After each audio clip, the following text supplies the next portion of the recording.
Hello, friends. This is Dave Hurwitz, Executive Editor at ClassicsToday.com, here with Dave's Faves.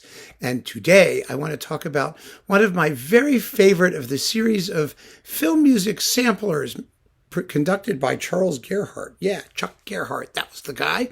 And issued on RCA, and it's this one, the music of Franz Waxman. Now, many of these scores have since been issued complete, and they are marvelous, heard complete. But as a sampler, I don't think there's a better disc in the series than this one. Franz Waxman is a composer whose name will not be known to many, but the movies will be. He was brilliant and an extraordinary talent. His actual style was somewhat similar to that of, for example, Shostakovich, but he had his own wonderful gift for arriving at a sensationally apt cinematic equivalent in terms of his music. And I just want to tell you what's on the disc and then turn you loose. Go listen to it. Oh my God, it's wonderful. First, Prince Valiant. Yeah, why not? Prince Valiant. Then A Place in the Sun. And here comes the first sort of landmark. I mean, a real landmark in the history of cinematic scoring, The Bride of Frankenstein. And what you get here is the creation of the female monster sequence. Now, this is unquestionably one of the most important film scores ever written. It was one of the first great horror movie scores. But not only that, but you know the scene, right? When Dr. Frankenstein's working and the all that electronic Gucci stuff is happening, and he's working on, the lightning's flashing and Igor's running around. And I mean, it's just marvelous, isn't it? But the music is wonderful. It has a wonderful main tune. It sounds quite a bit like Bali High from South Pacific, although it was written earlier. Doo-doo-doo. And it uses a theremin, which is like an Alde Martineau, one of those electronic instruments that has that sexy but also haunting and alien and creepy sort of sound. And what's really amazing is how Waxman uses the orchestra to create the instrumental equivalent of electronic noises. Things like, sparks flying and capacitors overloading. And he manages to get all kinds of fabulous sounds out of what in those days was really a fairly limited ensemble. This was before the days of the huge Hollywood epic, spare no expense, 100-piece symphony orchestra extravaganzas. Actually, they were never really 100 pieces, but they came close. Korngold and those guys. No, not at all. This is just a brilliant piece of orchestral writing by a genius composer. So Bride of Frankenstein is on here. Then you get Sunset Boulevard. Oh, if I had to vote for my all-time favorite film score, it would probably be Sunset Boulevard, or one of them. This is another piece. I mean, first of all, it's Billy Wilder. It's an amazing movie, a great movie. And Waxman came up with amazing tunes for each of the characters. Do do do do do do do do ba da da da da da. It's just amazing. For what's her name? She's crazy, and she's Gloria Swanson. Who was came out of retirement to do the role. And Carol Burnett did such a great impersonation of the whole film as Norma Desmond. Oh yes, Norma Desmond. Max, remember? Carol Burnett doing it. But anyway, this is the suite from that. And the most marvelous scene is the very end.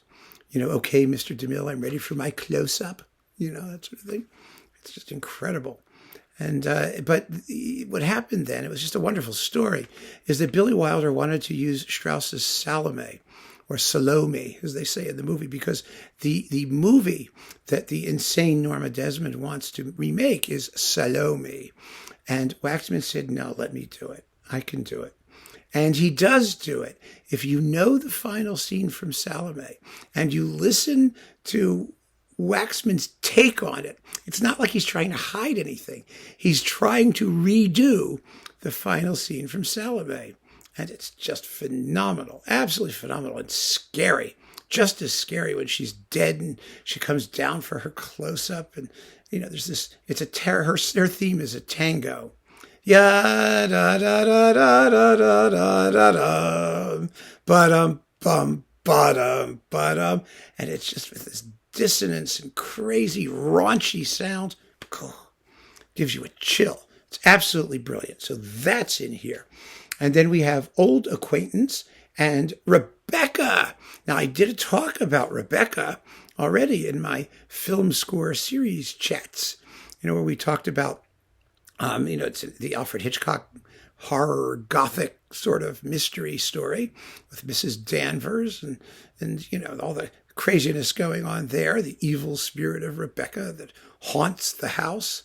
And oh my goodness, what a wonderful score for that Waxman created. It's absolutely brilliant, especially at the end when Manderley, the house, goes up in flames. Fire music is one of those essential skills that all Hollywood composers have to have. Ever since Wagner did it, you got to have fire music. Actually, Mozart did it, and the Magic Flute. I mean, maybe a little bit less obviously, but he did it.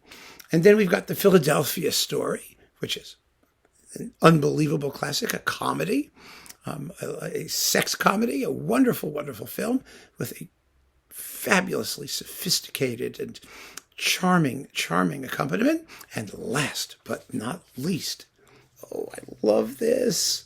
I just love this Taurus Bulba, which has been recorded complete and which I will be talking about. I mean, you can get the whole score now on multiple discs. Waxman actually went buzzing around Ukraine to get Ukrainian folk music to do this. This was a terrible movie, by the way. It had Yul Brynner and Tony Curtis as father and son. Ew. But there is this amazing scene. You may remember the scene. It's the ride to Dubno. And what happens is it starts out with one guy with Taurus, or he's waiting. I forget what order it comes in. Then there's another horseman, and then another, and then another. They get just galloping. That's all they're doing. And they meet up, and then you get a whole line of horses at the end riding triumphantly towards Dubno with dreams of conquest in their hearts, or whatever they have in their hearts. I have no idea. All I know is that this ought to be a standard encore piece. It's like 4 minutes and 53 seconds. It is brilliant. It has this fabulous tune. Bum bum bum ba dum bum bum bum ba ba bum bum ba ba da da da da da dum dum dum bum. You get to hear it about 10 trillion times, but always with increased scoring and excitement. It's kind of like Bolero or, it's Short Ride in a Fast Machine. Any one of those pieces that just accelerates and grows and grows and grows until a brilliant ending. And it's magnificently played and scored, actually, because some of that had to be probably reconstructed by Charles Gerhardt and the National Philharmonic Orchestra on RCA. The disc is called Sunset Boulevard. The classic film scores of Franz Waxman. I don't know if it's still available separately. I think it is, actually. I mean, all of the Gerhardt stuff was in a box, and all of it's worthwhile, and I've talked about it a couple of times already. So, you'll get Alfred Newman, and you'll get Hermann, and you get all kinds of great stuff in that box. So that's just another chat.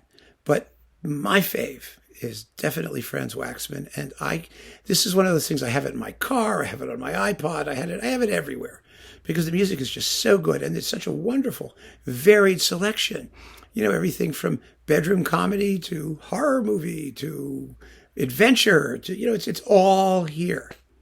It's all here, and it's all just splendid. So keep on listening, friends. Thank you for joining me. Take care.